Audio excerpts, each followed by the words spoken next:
UP TET की परीक्षा में अब तक 20 से अधिक क्वेश्चन इन 3 टॉपिक से पूछे जा चुके हैं।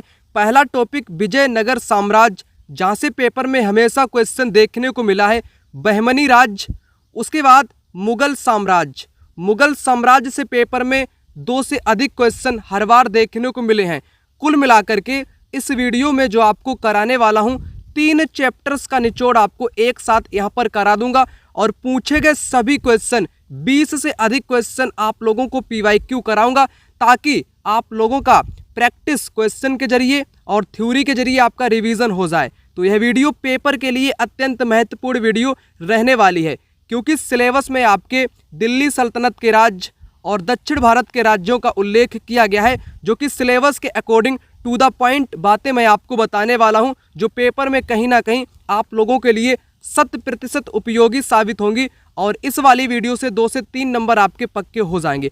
पेपर में क्वेश्चन कुछ इस प्रकार से आ चुके हैं। विजयनगर साम्राज्य और बहमनी राज्यों के मध्य संघर्ष से जुड़ा हुआ क्वेश्चन एग्जाम में आ चुका है। हसन गंगू को लेकर के पेपर में क्वेश्चन, उसके बाद विजयनगर साम्राज्य की स्थापना से पेपर में क्वेश्चन आ चुका है। बहमनी राज्य, फिरोज शाह बहमनी से रिलेटेड क्वेश्चन, ठीक है ना, आप लोग यहाँ पर देख सकते हो। इतावली यात्री डोमिंगो से भी क्वेश्चन आ चुका है। बाबर की आत्मकथा तुजुक ए बाबरी से रिलेटेड क्वेश्चन आ चुका है। क्वेश्चन बहुत सारे आए हैं, क्रम में लगाने को भी क्वेश्चन आते हैं। तो ये सभी क्वेश्चन आपको इसी वीडियो के अंतर्गत करा दिए जाएंगे। आपको बिल्कुल भी परेशान होने की ज़रूरत नहीं है, क्योंकि कंसेप्ट के साथ इन सभी क्वेश्चन को मैं आपको कराने वाला हूं, ताकि हर चीज़ आपकी क्लियर हो जाए और पेपर में कोई भी क्वेश्चन आपसे छूटे ना, हर क्वेश्चन आप लोग कर सको, उतना मजबूत मैं आपको बना दूंगा। क्वेश्चन, प्रैक्टिस, रिवीजन, तीनों काम इस वीडियो में आपके एक साथ हो जाएंगे। चलिए, सबसे पहले मैं थ्योरी कराऊंगा, जहां से क्वेश्चन पूछे जाएंगे उन क्वेश्चन को बीच बीच में आपको कराऊंगा, इसलिए इस वीडियो को आप लोगों को पूरा देखना पड़ेगा। सबसे पहले बात करते हैं विजयनगर साम्राज्य की। हरिहर और बुक्का नाम के 2 भाइयों ने 1336 में विजयनगर साम्राज्य की स्थापना की। पहली बात यहाँ पर आप लोग समझ गए, हरिहर और बुक्का 2 भाई थे, जिन्होंने 1336 में विजयनगर साम्राज्य की स्थापना की। हम्पी को अपनी राजधानी बनाया। विजयनगर साम्राज्य की जो राजधानी थी उसका नाम क्या है? हम्पी उस राजधानी का नाम हो जाएगा। कृष्णदेव राय विजयनगर साम्राज्य के महत्वपूर्ण शासक थे। यहाँ पर विजयनगर साम्राज्य। उसके बाद यहाँ पर बात करते हैं बहमनी राज्य। हसन गंगू ने स्थापना की बहमनी राज्य की। 1347 में इसने दौलताबाद पर अपना अधिकार कर लिया। बहमन शाह की उपाधि धारण की। अब पेपर में क्वेश्चन आया है कि बहमन शाह की उपाधि धारण किसने की है, तो आपका जवाब हो जाएगा हसन गंगू ने धारण की है, क्योंकि इसने 1347 में दौलताबाद पर अपना अधिकार कर लिया था। अपने राज्य 4 प्रांतों को इसने बांट दिया, गुलबर्ग, दौलताबाद, बरार और बीदर। तो बहमनी राज्य को 4 भागों में बांटा गया। वे 4 भाग या 4 प्रांत कौन कौन से थे? तो गुलबर्ग था, दौलताबाद था, बरार था और बीदर था। ये 4 इंपॉर्टेंट हैं। उसके बाद यहाँ पर बात करें, उसने गुलबर्ग को अपनी राजधानी बनाई। बहमनी राज्य का महानतम शासक फिरोज शाह था। तो बहमनी राज्य का जो महानतम शासक बताया गया है वो कौन था? फिरोज शाह था। वह बड़ा योग्य, न्यायप्रिय, विद्यानुरागी था, ठीक है ना। तो फिरोज शाह के यहाँ पर कुछ गुण बताए गए हैं। बड़ा योग्य था, न्यायप्रिय था, विद्यानुरागी था। बहमनी राज्य टूटकर 5 राज्यों में बट गया। अहमदनगर, गोलकुंडा, बीजापुर, बरार और बीदर। उससे पहले मैंने आपको क्या बताया कि बहमन शाह ने उपाधि धारण कर ली, अपने राज्य 4 प्रांत में बांट लिए थे, गुलबर्ग, दौलताबाद, बरार और बीदर। उसके बाद बहमनी राज्य विघटन हुआ, टूट गया 5 राज्य में। तो इसमें अहमदनगर, गोलकुंडा, बीजापुर, बरार और बीदर, ये भी इम्पोर्टेंट है। इतना आप लोग समझ गए। उसके बाद यहाँ पर पॉइंट आपके सामने है, बहमनी राज्य वर्सेस विजयनगर साम्राज्य। दोनों रायचूर दोआब, कृष्णा और तुंगभद्रा नदियों के बीच स्थित उपजाऊ भूभाग को अपना मानते थे, आपस में लड़ते रहते थे। विजयनगर साम्राज्य और बहमनी राज्य के शासक ये लड़ते रहते थे रायचूर दोआब को लेकर के। रायचूर दोआब क्या है दोस्तों? कृष्णा और तुंगभद्रा नदियों के बीच का जो उपजाऊ क्षेत्र है ना, उसको बोलते हैं। विजयनगर ने 1370 में मदुरई को जीता। तो विजयनगर ने 1370 में मदुरई को जीता। मदुरई तमिलनाडु में पड़ता है। ठीक, इतना आप लोग समझ गए। अभी क्वेश्चन भी आपको कराने को है। उसके बाद आगे यहाँ पर पॉइंट आपका लिखा है, सर्वाधिक इम्पोर्टेंट मैंने कर दिया है। फिरोज शाह बहमनी ने खगोल शास्त्र को प्रोत्साहन दिया और दौलताबाद में एक वेधशाला बनवाई। तो वेधशाला किसने बनवाई दौलताबाद में? जवाब आपका हो जाएगा फिरोज शाह बहमनी। फिरोज शाह जो बहमनी था ये खगोल शास्त्र को प्रोत्साहन देता था। ठीक, ईरान यात्री अब्दुल रज़ाक जो था 1442 से 1443 तक विजयनगर साम्राज्य में रहा। तो पेपर में आपसे पूछा जाता कि विजयनगर साम्राज्य में कौन यात्री आया था? ईरानी यात्री था अब्दुल रज़ाक, और एक था इतालवी यात्री डोमिंगो पायस। कृष्णदेव राय के दरबार में रहा। तो कृष्णदेव राय के दरबार में कौन रहा? इतालवी यात्री डोमिंगो पायस। प्रथम बार तोप खाने का प्रयोग बहमनी और विजयनगर के युद्ध में हुआ था। तो प्रथम तोप खाने का प्रयोग बहमनी और विजयनगर के युद्ध में हुआ था। बाबर ने भी तोप का गोला बारूद का इस्तेमाल किया था, लेकिन यहाँ पर प्रथम बार लिखा गया है तो बहमनी और विजयनगर साम्राज्य के युद्ध में हुआ था। अब इतना हमने आपको बता दिया। अब इनसे जुड़े जितने भी पेपर में क्वेश्चन आए होंगे उनको यहाँ पर आपको कराता हूँ। पहला ही क्वेश्चन यहाँ पर आपसे कुछ इस प्रकार से आया, विजयनगर और बहमनी राज्यों के मध्य संघर्ष का मुख्य कारण रायचूर दोआब था, जो हम आपको अभी बता चुके हैं। यह क्षेत्र किन नदियों के संगम के निकट में स्थित था? तो कौन सी नदियां थीं? तो तुंगभद्रा, कावेरी। कावेरी का तो नाम आया ही नहीं था। कृष्णा और तुंगभद्रा ये दो नदियां आपकी हो जाएंगी। तो पेपर में क्वेश्चन कुछ इस प्रकार से आपसे पूछा जाता है। अगर आपका कंसेप्ट क्लियर है तो आप लोग इन क्वेश्चन को बड़े ही सरल ढंग से सोल्व कर लोगे। तो पहला क्वेश्चन आपका क्लियर हो जाता है। रायचूर दोआब दो नदियों के किनारे है भाई, कृष्णा और तुंगभद्रा, जो कि उपजाऊ क्षेत्र था। इसी क्षेत्र को लेकर के लड़ाई विजयनगर और बहमनी राज्य के बीच में हुआ करती थी।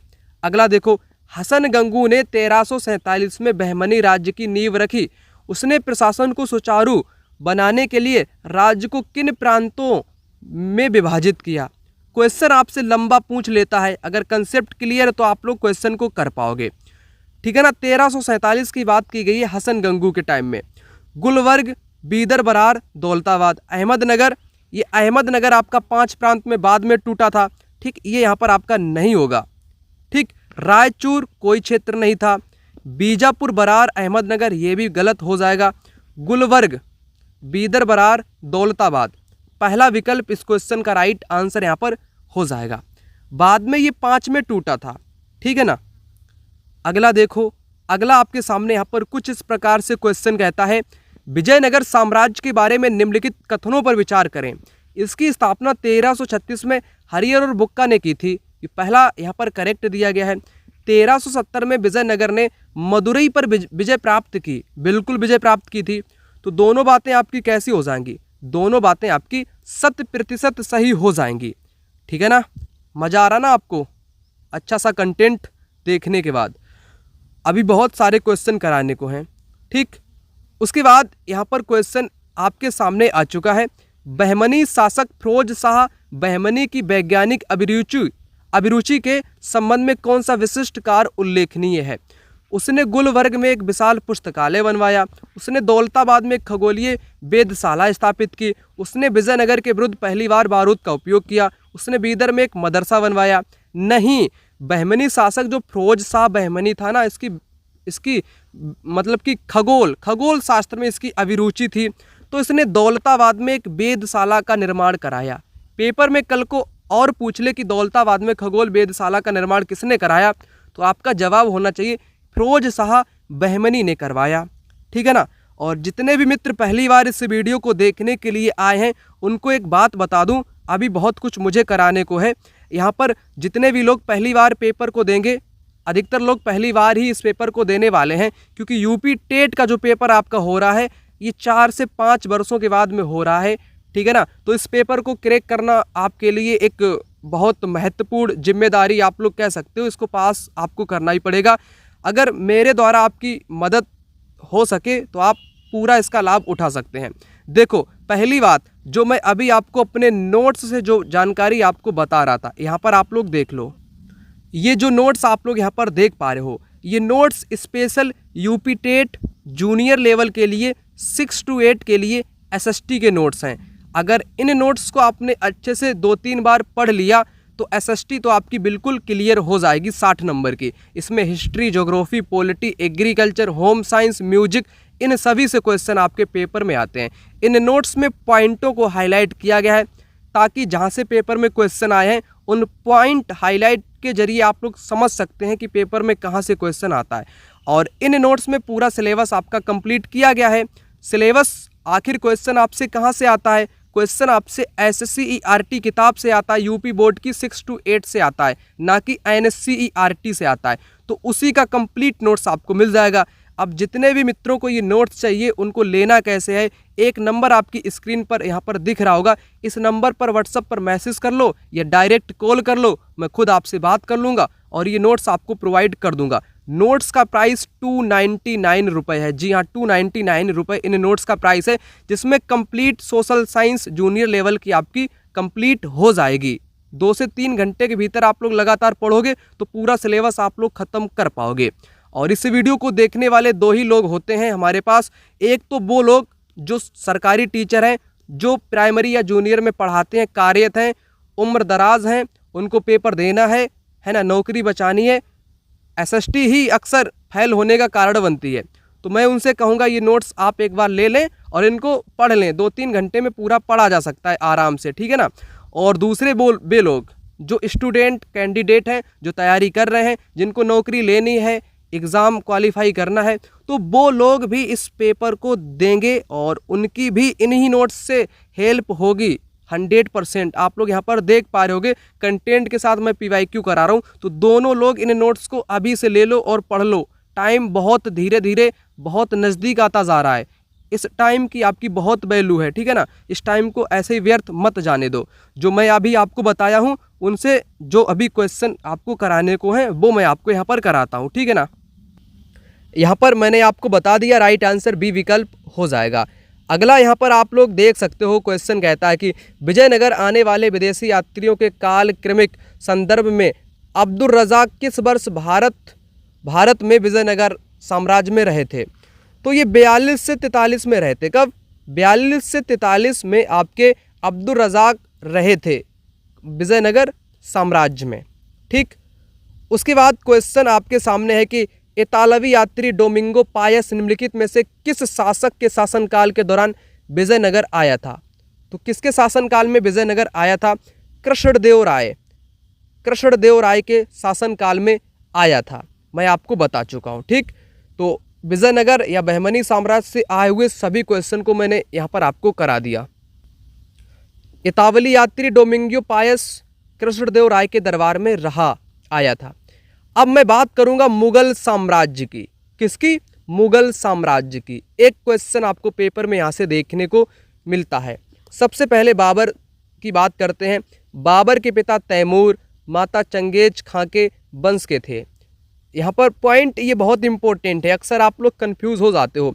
बाबर पिता उसका तैमूर, माता चंगेज खां के वंशज थे। माता की ओर से वो चंगेज खां के वंशज थे और पिता की तरफ से वो तैमूर के वंशज थे, ठीक है ना। उसके बाद आगे पॉइंट कहता है 1526 में बाबर ने इब्राहिम लोदी को हराया। 1526 में बाबर ने इब्राहिम लोदी को हराया था। इसको किस युद्ध के नाम से जानते हैं बताइए? इसको क्या बोलते हैं? पानीपत का प्रथम युद्ध के नाम से इसको जानते हैं। बाबर ने स्वयं लिखा राणा सागा के बारे में। अक्सर आपको थर्ड पार्टी की किताबों में ये पॉइंट देखने को नहीं मिलेंगे कि बाबर ने राणा सागा के बारे में क्या लिखा। राणा सागा ने अपनी वीरता के बल पर भारत में उच्च स्थान प्राप्त किया। कल को पेपर में आपसे पूछ ले कि यह कथन या यह किसने लिखा कि राणा सागा ने अपनी वीरता के बल पर भारत में उच्च स्थान प्राप्त किया है, तो यह बाबर ने कथन है, बाबर का कथन है या बाबर ने इसको लिखा है, ठीक। तो पॉइंट आप लोग यहाँ पर समझ गए। उसके बाद आगे देख लो, खानवा का युद्ध। खानवा का युद्ध 1527 में राणा सागा और बाबर के बीच में हुआ था। खानवा का युद्ध इसको बोलते हैं। इसमें बाबर आपका जीत गया। उसके बाद चंदेरी का युद्ध। चंदेरी शासक मेदिनी राय को 1528 में हराया बाबर ने। उसके बाद घाघरा का युद्ध 1529 में अफगान सरदारों को हराया बाबर ने। तो बाबर सभी को हराता गया, ठीक, हराता गया। ये तिथियां बहुत इंपॉर्टेंट है क्योंकि यूपी टेट का पेपर है, इसमें टू द फैक्ट पर आधारित डायरेक्ट क्वेश्चन प्रहार करेगा आपके ऊपर। तो ये तिथियां इसीलिए मैंने हाईलाइट की हैं। 1527 में खानवा, 28 में चंदेरी, 29 में घाघरा, 26 में पानीपत का। आगे देखो, आगे कहता है बाबर को कलम और तलवार दोनों का सिपाही कहा जाता है। कलम और तलवार का सिपाही किसे कहते हैं? बाबर को कहते हैं। वह तुर्की फारसी जानता था, बाबर तुर्की भी जानता था, फारसी भी जानता था। उसके बाद पॉइंट कहता है अपनी आत्मकथा तुजुक ए बाबरी तुर्की में लिखी। खुद इसने अपनी आत्मकथा लिख दी जिसको बोलते हैं तुजुक ए बाबरी, तुर्की में लिखी। पेपर में क्वेश्चन ऐसा भी बनता है कि तुजुक ए बाबरी जो कि बाबर की आत्मकथा है, बाबर ने इसको किस भाषा में लिखा, फारसी में या तुर्की में? तब आप कहोगे कि तुर्की में लिखा। ये छोटी छोटी बातें अक्सर पेपर में आया करती हैं और लोग इन्हीं को इग्नोर कर देते हैं बड़ी बड़ी चीज़ों के चक्कर में, ठीक, तभी आपका नंबर माइनस में हो जाता है। फारसी अनुवाद में इसको बाबरनामा कहते हैं। अब यहाँ पर समझ लो, देखो तुजुक ए बाबरी खुद बाबर की आत्मकथा है, इसका अनुवाद फारसी में किया गया था जिसको बाबरनामा बोलते हैं। और बाबरनामा का ये अनुवाद तुजुक ए बाबरी का किया गया था फारसी में। करने वाला व्यक्ति कौन था? अब्दुल रहीम खान खाना। तो पेपर में आपसे बन सकता है अब्दुल रहीम खान खाना ने फारसी में किस किताब का अनुवाद किया? बाबरनामा के नाम से। तो तुजुक ए बाबरी। ये लाइन तो आपकी 3 लिखी हैं, लेकिन 3 लाइनों से क्वेश्चन अलग अलग प्रकार से आपसे बन सकता है। बाबर को बगीचों का बहुत शौक था, ठीक। 26 दिसंबर 1530 को उसकी मृत्यु हो गई, बाबर की मृत्यु हो गई। बाबर की मौत के बाद हुमायूं सिंहासन पर बैठा, है ना। बाबर की मौत के बाद हुमायूं सिंहासन पर बैठा। उसके बाद हुमायूं आ जाता है। हुमायूं का शासनकाल यहाँ पर आपका शुरू हो जाता है, ठीक है ना। हुमायूं से क्वेश्चन हम बाद में करेंगे। सबसे पहले हमने बाबर के बारे में आपको यहाँ पर बताया, ठीक, उससे जुड़े क्वेश्चन आपको यहाँ पर कराते हैं। पेपर में क्वेश्चन आपसे कुछ इस प्रकार से आ चुका है। बाबर की आत्मकथा तुजुक ए बाबरी के संबंध में कौन सा कथन सुमेलित नहीं है? भाई नहीं वाला आपको यहाँ पर बताना है, तुजुक ए बाबरी से रिलेटेड। यहाँ पर विकल्प कुछ इस प्रकार से दिए गए हैं। मूल भाषा इसकी तुर्की है, ये बात बिल्कुल करेक्ट है। मैंने आपको बताया कि बाबर ने जो अपनी आत्मकथा लिखी है तुजुक ए बाबरी, ये तुर्की में लिखी है। इसका फारसी अनुवादक अब्दुल रहीम खान खाना है, ये भी बात करेक्ट है। फारसी नाम इसका बाबरनामा हो जाएगा जो कि अब्दुल रहीम खान खाना ने ही किया है। लेखक इसका हुमायूं हो जाएगा, नहीं, लेखक इसका हुमायूं नहीं है, खुद बाबर है या अब्दुल रहीम खान खाना है। तो डी आपका सुमेलित नहीं है, डी यहाँ पर गलत हो जाएगा। क्वेश्चन में आपसे पूछा है नहीं वाला, तो मैंने आपको अच्छे से समझा दिया सारी चीज़, तो डी वाला यहाँ पर नहीं होगा। उसके बाद अगला क्वेश्चन आपके सामने कहता है बाबर द्वारा लड़े गए युद्धों का सही कालानुक्रमिक क्रम क्या है? सबसे पहले इसने पानीपत का युद्ध 1526 में लड़ा। उसके बाद खानवा का युद्ध 27 में, तो यहाँ पर ये 28 बीच में कहाँ से आ जाएगा? 26, 27, 28, 29, बी विकल्प करेक्ट है। पानीपत का 1526 में, खानवा का 27 में, चंदेरी का 28 में, घाघरा का 29 में। इस प्रकार से आपका विकल्प नंबर बी यहाँ पर करेक्ट जवाब हो जाएगा। ये ऐसे भी क्वेश्चन आपसे पूछे जाएंगे। उसके बाद अगला यहाँ पर आप लोग क्वेश्चन को देखो कि 1527 में खानवा के युद्ध के दौरान बाबर का मुख्य प्रतिद्वंदी कौन था जिसकी वीरता की प्रशंसा बाबर ने स्वयं की भैया? राणा सांगा इसका नाम हो जाएगा। सी विकल्प यहाँ पर करेक्ट जवाब हो जाएगा, ठीक है ना। उसके बाद हुमायूं से रिलेटेड क्वेश्चन जो मैं अभी आपको कराऊंगा, और मैं ढूंढ लेता हूं क्वेश्चन जो कराने को हैं अभी बाकी, ठीक। जैसे मैं आपको बता चुका हूं बहमनी राज्य के बारे में। बताओ बहमनी साम्राज्य के विघटन के बाद बने 5 राज्य में से कौन सा शामिल नहीं था? नहीं कौन सा था? अहमदनगर गोलकुंडा शामिल था, बीजापुर बरार भी शामिल था, बीदर भी शामिल था, खानदेश इसमें शामिल नहीं था। खानदेश इसमें आपका शामिल नहीं था, ठीक। ऐसा भी क्वेश्चन आपसे पूछा जाएगा। और मैं अभी आपको बता रहा था बाबर के पिता और माता क्रमशः किन 2 महान आक्रमणकारियों के वंशज थे? भाई ये आक्रमणकारियों के वंशज थे। पिता की ओर से ये तैमूर और माता की ओर से चंगेज खां। तो पहला ही जवाब इस क्वेश्चन का राइट आंसर हो जाएगा। मैंने आपको शुरू में ही ये पॉइंट बता दिया था, ठीक है ना। अब ये नंबर मेरा यहाँ पर आपको लिखा दिख रहा होगा, इस नंबर पे कॉल कर लो या व्हाट्सएप पर मैसेज कर लो, तुरंत आप लोग इन नोट्स को रिवाइज कर लो जो मैं आपको यहाँ पर दिखा रहा हूँ, ठीक। अभी और मुझे बताना है आपको। अब मैं यहाँ पर बात करूँगा हुमायूं के बारे में, ठीक है ना, हुमायूं के बारे में। 1530 से 40, फिर बीच में शेर खां आ गया, 1555 से 56 फिर ये पुनः आ गया, ठीक। शेर शाह सूरी जिसको बोलते हैं उसको भी यहाँ पर जानेंगे। हुमायूं और बहादुर शाह गुजरात का शासक था, बहादुर शाह गुजरात का शासक था। 1535 ईस्वी में चित्तौड़ पर आक्रमण कर अधीन कर लिया। हुमायूं व बहादुर शाह के बीच युद्ध की संभावना बढ़ी। हुमायूं से बचते हुए बहादुर शाह ने पुर्तगाल द्वीप दीव में शरण ली। हुमायूं गुजरात पर विजय कर अपनी राजधानी वापस चला गया। यहाँ पर आपने क्या समझा? यहाँ पर ये पॉइंट बहुत इंपॉर्टेंट है मेरे मित्र, समझो इनको, फिर से समझ लो। बहादुर शाह कहाँ का शासक था? गुजरात का था ये, और 1535 में चित्तौड़ पर आक्रमण कर अधीन कर लिया था इसने, बहादुर शाह गुजरात के शासक ने। हुमायूं व बहादुर शाह के बीच युद्ध की संभावना जैसे ही बढ़ी तो हुमायूं से बचते हुए ये बहादुर शाह कहाँ पर पहुँच गया? पुर्तगाल द्वीप दीव में इसने शरण ले ली। हुमायूं गुजरात विजय कर अपनी राजधानी वापस चला गया। इतना समझ गए आप लोग। उसके बाद अगला यहाँ पर है 1538 में हुमायूं ने शेर शाह से चुनार जीत लिया। शेर शाह से चुनार जीत लिया। अब ये तिथि इंपॉर्टेंट है कि पेपर में पूछ ले कि शेर शाह ने चुनार हुमायूं से कब जीता, तो 1538 में। यहाँ पर शेर शाह सूरी की एंट्री हो जाती है कि चुनार जीत लिया 1538 में। फिर होता है चौसा का युद्ध।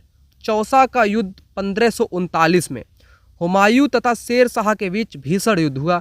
हुमायूं जान बचाकर भागा। उसके बाद यहाँ पर कन्नौज या बिलग्राम का युद्ध जो कि यूपी में पड़ता है आपका, 1540 में हुमायूं व शेर शाह के बीच युद्ध हुआ। शेर शाह सूरी भारत का शासक बना। हुमायूं सिंध होते हुए फारस चला गया। ये लाइन इंपॉर्टेंट है, ठीक।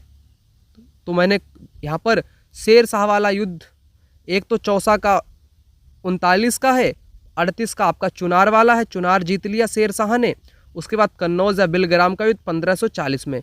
हुमायूं भाग गया, फारस चला गया। अब मैं थोड़ा सा आपको शेर शाह सूरी के बारे में बताऊं, फिर एक साथ सारे क्वेश्चन को खत्म करेंगे। शेर शाह सूरी, शेर शाह का बचपन का नाम फरीद था। अलाउद्दीन खिलजी की सैन्य संगठन एवं लगान से काफ़ी प्रभावित हुआ। डाक व्यवस्था के लिए डाक चौकी होती थी। डाक घोड़े द्वारा पहुंचाई जाती थी, पहले डाक घोड़े के द्वारा पहुंचाई जाती थी। अधिकारियों को नियमित रूप से वेतन दिया जाता था। कोई भी व्यक्ति सीधे शेर शाह से मिल सकता था, कोई भी व्यक्ति जाए शेर शाह से सीधे मिल सकता था, ऐसा ये राजा था। सोनार गांव बंगाल में है। से पेशावर जोड़ने वाली सड़क grand trunk road Sher Shah ने बनवाई। यहाँ से क्वेश्चन आ चुका है, अभी कराऊंगा आपको। तो सोनार गांव बंगाल में पड़ता है, वहाँ से पेशावर जोड़ने वाली सड़क ग्रांड ट्रंक का निर्माण किसने कराया? शेर शाह सूरी ने कराया। आगे यहाँ पर सबसे ज़्यादा इम्पोर्टेंट पॉइंट यहाँ पर मैंने लिखा है, जो कि हाईलाइट भी किए गए हैं। तो यहाँ पर हुमायूं ने दिल्ली में एक मदरसा तथा ग्वालियर में तराशे हुए पत्थरों का किला बनवाया। 1556 में जब वह शेर ए मंडल पुस्तकालय की सीढ़ियों से उतर रहा था, तभी लड़खड़ा के गिर गया और मौत हो गई। तो यहाँ पर हुमायूं की मौत कैसे होती है? 1556 में इसकी मौत हो जाती है शेर ए मंडल पुस्तकालय की सीढ़ियों से उतरकर। जिसको किसने बनवाया था? शेर शाह सूरी ने ही इसको बनवाया था। बाद में इसका मौत का कारण यही बन गया, ठीक। उसके बाद का पॉइंट यहाँ पर है, शेर शाह ने दिल्ली के निकट शेरपुर नामक नगर यमुना के किनारे बसाया। यमुना नदी के किनारे शेरपुर नगर किसने बसाया? शेर शाह सूरी ने बसाया। शेर ए मंडल शेर शाह द्वारा दिल्ली के पुराने किले में बनवाया, जो बाद में हुमायूं ने पुस्तकालय का नाम दे दिया था। 1545 में कालिंजर युद्ध में शेर शाह घायल हो गया। कुछ दिनों के बाद उसकी मौत हो गई थी। शेर शाह घायल कहाँ पर हुआ था? कालिंजर के युद्ध में। ये भी पेपर में आ चुका है, ठीक। अब इतना मैंने आपको बता दिया। उसके बाद अकबर को मैं आपको बताऊंगा। जितना अभी मैंने आपको बताया उनसे जुड़े हुए क्वेश्चन आपको यहाँ पर कराता हूँ।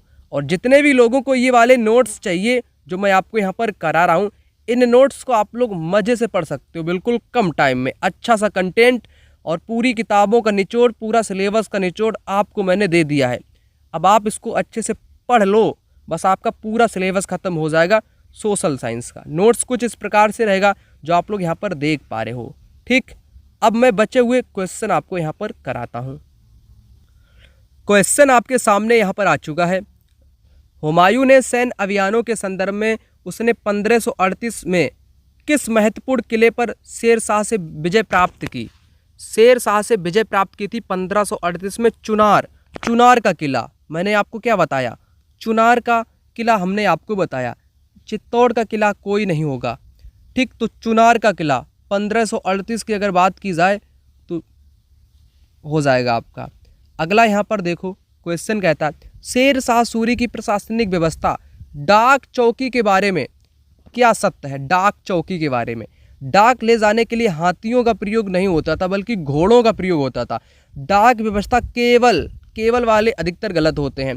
डाक घोड़ों द्वारा पहुंचाई जाती थी उस दौरान।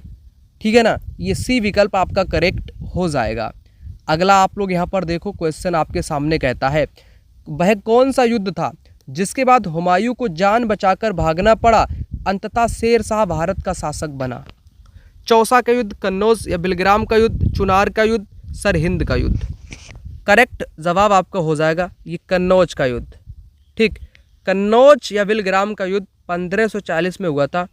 इस युद्ध से बचकर के वो फारस होते हुए चला गया, फारस।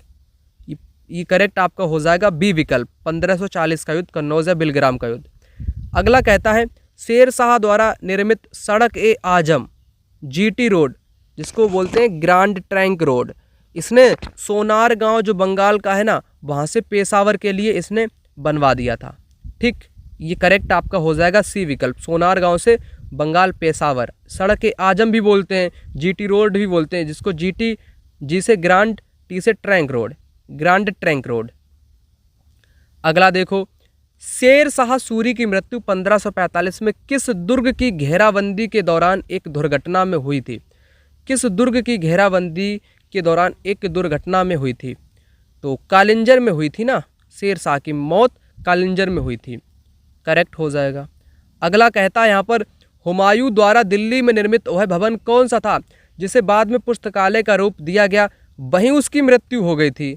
तो शेर ए मंडल था, शेर ए मंडल।